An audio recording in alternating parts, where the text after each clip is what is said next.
এই হচ্ছে cervical region, এখান থেকে একদম এই পর্যন্ত সার্ভাইকাল রিজিয়ন। যখন এইখানে উঁচু পড়বে, এটা যে থোরাক্সের পার্ট 12টা, ঠিক আছে। তাহলে এখন আমি সার্ভাইকালটাকে চেক করবো, কীভাবে করতে হবে, এইগুলোকে দেখতে হবে, ক্লকওয়াইজ করে করে যেতে হবে। যদিও সার্ভাইকালে পেন থাকে তাহলে না ব্যথা হবে।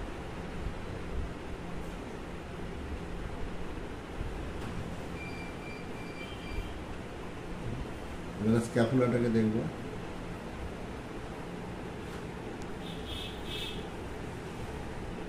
এইভাবে টিভিগুলো দেখতে। কোনো ব্যথা লাগছে? আমার এই পার্টটা ঠিকই আছে, পার্টটা ঠিকই আছে। এইবার সেটিং করবো, এবার ঘুরে যাও।